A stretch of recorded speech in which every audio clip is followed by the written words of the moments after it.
បាទសួស្តីបងប្អូនទី2ខាងនេះអញ្ចឹងថ្ងៃនេះយើងបន្តមេរៀននេះទាំងអស់គ្នាទៀតកាលពីវីដេអូមុនគ្រូបានលើកយកតាក់ទងជាមួយនឹងកត្តាទី1កត្តាទី2នៅក្នុងមេរៀនទី2គឺល្បឿនកត្តាជះឥទ្ធិពលទៅលើល្បឿនប្រតិកម្មហើយកត្តាទី1របស់យើងនោះគឺកត្តាទំហំពេលល្អិតនៃអង្គធាតុប្រតិករជាអង្គធាតុរឹងកត្តាទី2គឺកត្តាកំហាប់នៃអង្គធាតុប្រតិករដែលជា solution យើងចូលមកដល់កត្តាទី3របស់យើងគឺកត្តាសម្ពាធនៃអង្គធាតុប្រតិករដែលជាឧស្ម័នអញ្ចឹងនៅក្នុងឧស្ម័នគោមានឧទាហរណ៍2ពិសោធន៍2ចុះថាទី1និងទី2នេះអញ្ចឹងចំពោះទី1គ្រូមានហៅថាអានេះស៊ីឡាំងនៅក្នុងស៊ីឡាំងហើយយើងមានស្ទងមួយបិទចិត្តនៅក្នុងនេះគឺដាក់ឧស្ម័នពីរប្រភេទចូលគ្នាបើយើងមើលទៅដំបូងគឺមាត្រនៅក្នុងស្ទងនេះធំមានស្ទងធំដល់ពេលទី2បើស្ទងគឺតូចជាងមុនរួមពីមុនអញ្ចឹងបើយើងគិតមើលទៅលើពីនេះបើសិនជាក្នុងករណីគេដាក់ចំនួនម៉ូលេគុលឧស្ម័នបរិមាណដូចគ្នាសួរថាតើពីហ្នឹងមួយណាសម្ពាធធំជាងវាអត់ខុសពីយើងនៅក្នុងបន្ទប់ទេបន្ទប់មួយដែលធំ50ការ៉េមានគ្នា10នាក់តែពេលបន្ទប់មួយទៀត25ការ៉េមានគ្នា10នាក់ដែរអញ្ចឹងសួរថាពីហ្នឹងតើមួយណារៀងញ៉ៃជាងសម្ពាធច្រើនជាងទៅដូចគ្នាដែរអញ្ចឹងអាតូចច្បាស់ជាសម្ពាធខ្លាំងជាងទេតើមកអញ្ចឹងយើងមើលបើក្នុងករណីវាសម្ពាធខ្លាំងជាងហើយ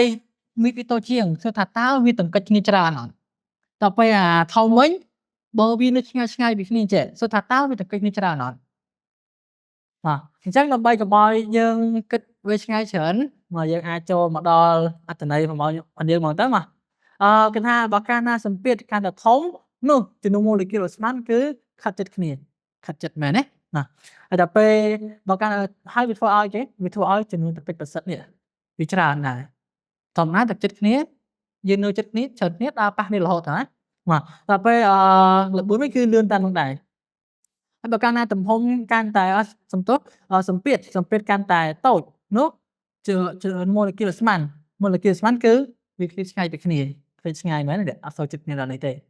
ហើយធ្វើឲ្យទង្គិចប្រសិទ្ធគឺវាតិចទៅតាមនោះដែរទៅហើយបើល្បឿនវិញគឺយឺតទៅតាមប្រភេទហ្នឹងទៅអញ្ចឹងយើងអាចយល់បានទេប៉ុណ្ណេះអញ្ចឹងបើយើងមើលវាឲ្យស្រួលយល់ទៅវាបើនិយាយចំវាអត់ពិបាកយល់ទេតើអានេះបើនៅឆ្ងាយពីគ្នាអញ្ចឹងវាអត់ទៅទង្គិចគ្នាខ្លាំងទេព្រោះយើងដឹងថាឧស្ម័នគឺធ្វើចលនាគ្មានស្ដាប់ធ្នាប់ទេប៉ុន្តែបើសិនក្នុងករណីវានៅឆ្ងាយពីគ្នាទំហំឬក៏កម្រិតនេះច្រើនវាអាចនឹងធ្វើចលនាទៅអត់ងាយប៉ះគ្នាទេប៉ុន្តែអានេះគឺវាជិតគ្នាមែនតើអញ្ចឹងទៅទង្គិចគ្នារហូតហើយទង្គិចទៅការទង្គិចគឺបង្កើតបានប្រតិកម្មហើយអញ្ចឹងបើសម្ពាធធំគឺ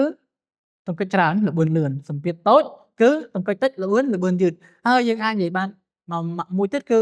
សម្ពាធហើយនឹងមេឃគឺផ្ទុយគ្នាបើកាលណាសម្ពាធកាន់តែធំគឺមេឃកាន់តែតូចបើសម្ពាធកាន់តែតូចនោះមេឃកាន់តែធំអញ្ចឹងកត្តាទី1កត្តាទី3សម្ពាធគឺមានប៉ុណ្ណឹងចូលដល់កត្តាទី4គឺកត្តាសីតុណ្ហភាពចំពោះសីតុណ្ហភាពនេះគឺយើងអត់ផ្ដោតទៅលើអង្គធាតុប្រតិករឬក៏កើតទេយើងផ្ដោតទៅរួមហ្មងទៅលើប្រព័ន្ធទាំងមូលអញ្ចឹងគ្រូឧទាហរណ៍ចុះនេះ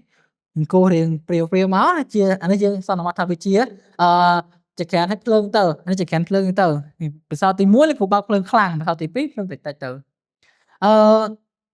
កត្តាសីតុណ្ហភាពនេះយើងអត់ពិបាកយល់ទេបើយើងធ្លាប់ដាំទឹកឬក៏ដាំបាយអីហ្នឹងយើងដឹងហើយប៉ុន្តែបើយើងប្រើចក្រាននេះដឹងបើយើងប្រើចក្រានភ្លើងតែអគ្គិសនីអត់ដឹងទេព្រោះដោយសារតែអាហ្នឹងយើងអាចកំណត់បានថា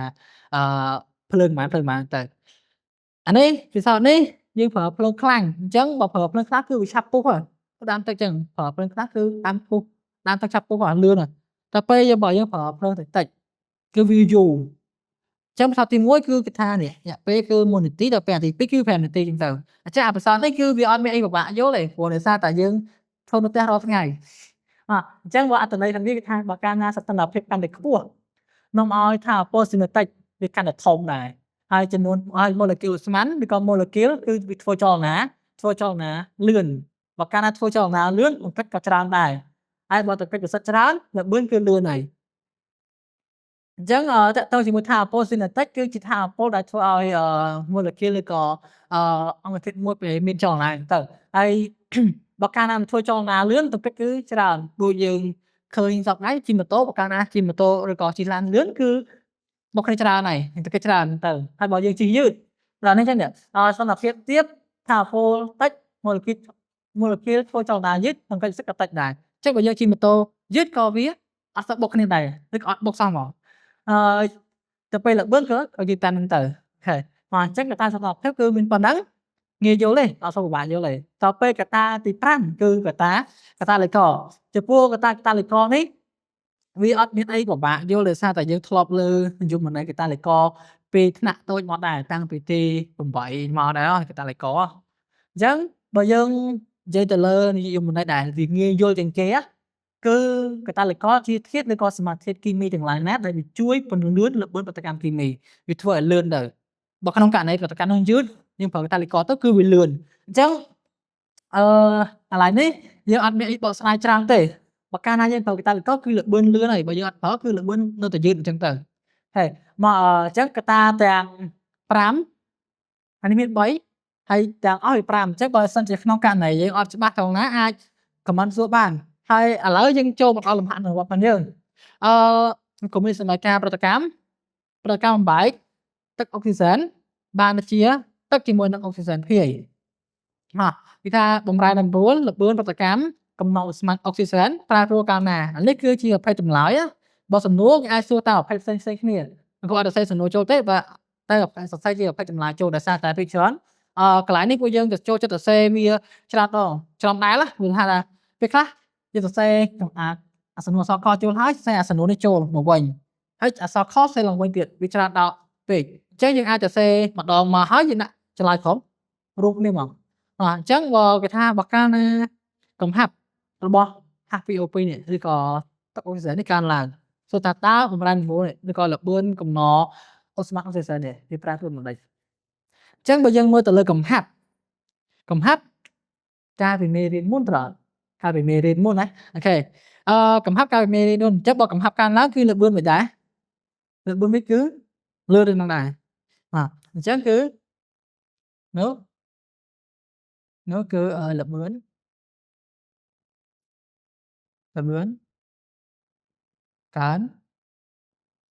កើនឡើងអូខេកំហាប់កើនឡើងល្បឿនកើនឡើងកំហាប់ថយចុះគឺល្បឿនថយចុះដែរវាជាចំណុចមុននោះល្បឿនថយចុះតទៅពេលកត្តាអក្សរកគេថាគេបន្ថែមទឹកបើយើងមើលបន្ថែមទឹកក្នុងករណីយើងមួយណាអត់ទី1ទី1ទំហំពេលល្អិតទី2កំហាប់ទី3សម្ពាធទី4សីតុណ្ហភាពហើយទី5កតាលីករបើយើងមើលទឹកវាចូលអត់ចូលទេប៉ុន្តែយើងត្រូវដឹងថាទឹកនៅពេលដែលយើងបន្ថែមចូលក្នុង solution ទឹកមិនដែរបន្ថែមទឹកចូលក្នុង solution ដូចយើងបន្ថែមទឹកចូលកាហ្វេអញ្ចឹងវាធ្វើឲ្យកាហ្វេយើងរាវជាងមុនតើអត់សូវឆ្ងាញ់ទេអញ្ចឹងអានេះដូចគ្នាដែរនៅពេលដែលយើងបន្ថែមទឹកចូលគឺកំហាប់វាថយចុះកំហាប់ថយចុះថយទាំងអស់ថយទាំងប្រតិករទាំងកកើតអញ្ចឹងបើកំហាប់ថយចុះគឺនេះ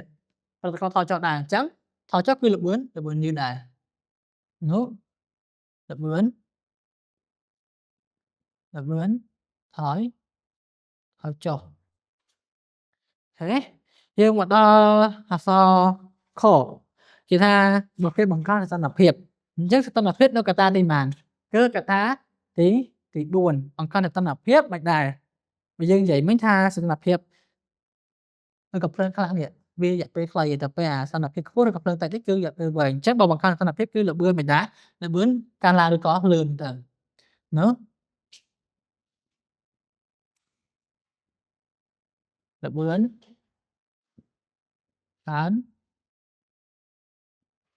ឡើងបាទយើងចូលមកដល់សំណួរអក្សរ ង គេថាបើគេបន្ថែម solution FE3 បូកបន្តិចចូលអញ្ចឹងយើងមើលតើ FE3 បូកនេះជាអីវិញនៅក្នុងប្រតិកម្មយើងមាន FE3 បូកទេអត់មានទេប៉ុន្តែយើងអាចសម្គាល់បានថាឥឡូវនេះគេថាបន្ថែម solution បន្តិចចូលឲ្យតែកាលណា solution មួយណាក៏ដោយយើងចំណាំមើលឲ្យតែពេលគេបន្ថែមវាតំណក់ឬក៏បន្តិចឬក៏1មីលីលីត្រនេះហ្នឹងចូលទៅក្នុងប្រតិកម្មអា solution មួយហ្នឹងពេលច្រើនគឺដើរតួជាកាតាលីករហើយអញ្ចឹងក្នុងន័យសំណួរនេះគឺ FE3 បូកគឺជាកាតាលីករអញ្ចឹងបើគេបន្ថែមកាតាលីករចូលសួរថាតើល្បឿននេះវាមិនដែរកាតាលីករនេះបើកាលណាគេបន្ថែមកាតាលីករគឺល្បឿនកើនឡើងហើយយើងអត់ចាំបាច់គិតច្រើនទេអញ្ចឹងគេបានថានោះល្បឿនកើន កាន់ឡើងអូខេអញ្ចឹងចំពោះវីដេអូក្នុងថ្ងៃនេះគឺមានតែប៉ុណ្ណឹងបើសិនជាក្នុងករណីពួកយើងអាចមានអីឆ្ងល់អាចសួរបានហើយអញ្ចឹងលោកគ្រូអូខេមានតែប៉ុណ្ណឹងចប់ប៉ុណ្ណឹងអរគុណច្រើន